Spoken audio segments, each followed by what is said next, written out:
I'd like to note you went 48 seconds over your 3-minute time limit. Thus, you had 27% more time than you were allotted.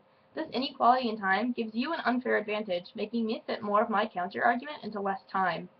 While multiple studies have confirmed violent games do cause a slight increase in levels of aggression, there is no evidence to support the claim that those lead to a significant increase in violent crime, especially since violent crimes are often premeditated.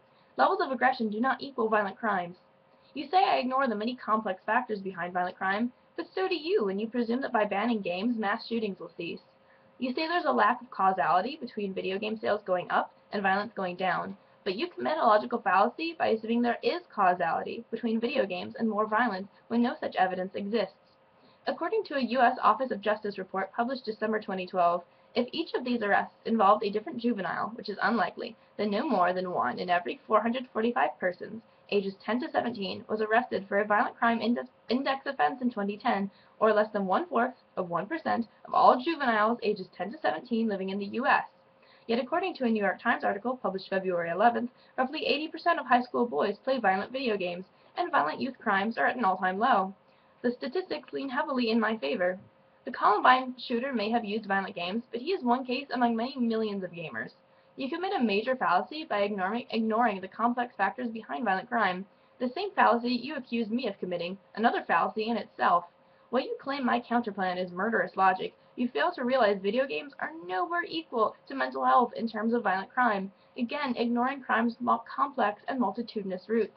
As Dr. Anderson says in his APA briefing, media violence is not the most important factor behind violent crime.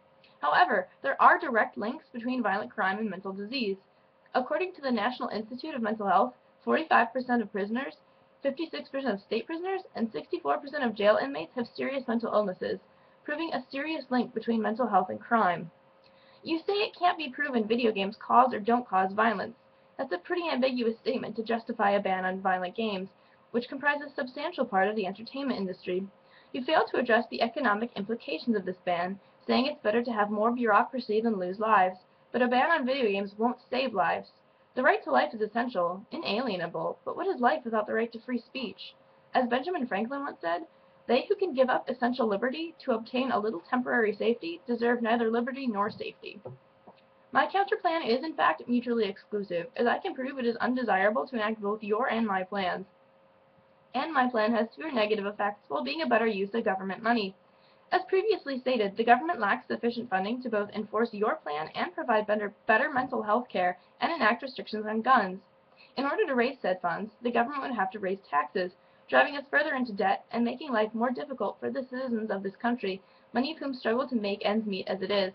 Furthermore, video games are both an outlet for frustration and, quote, can be a great educational resource that can also fuel children's creativity, according to clinical psychologist Professor Tanya Byron. If your ban is enacted, the economy could suffer even more, driving people to violent crime. You use video games as a scapegoat for violent crimes, while ignoring its multifaceted causes. A person without any history of mental illness, a person without access to semi-automatic weapons. If this person were to play violent games, what would happen? Would they have somewhat higher levels of aggression after playing the games? Most likely. Would they turn into sociopathic murderers and shoot up a school? No. So what if mass shooters hadn't had access to video games? Would that ban fix their severe mental health issues or prevent them from getting access to semi-automatic weapons? No. Rather than a ban on video games, the government needs to focus on improving awareness and treatment of the mentally ill while creating better regulations on weapons.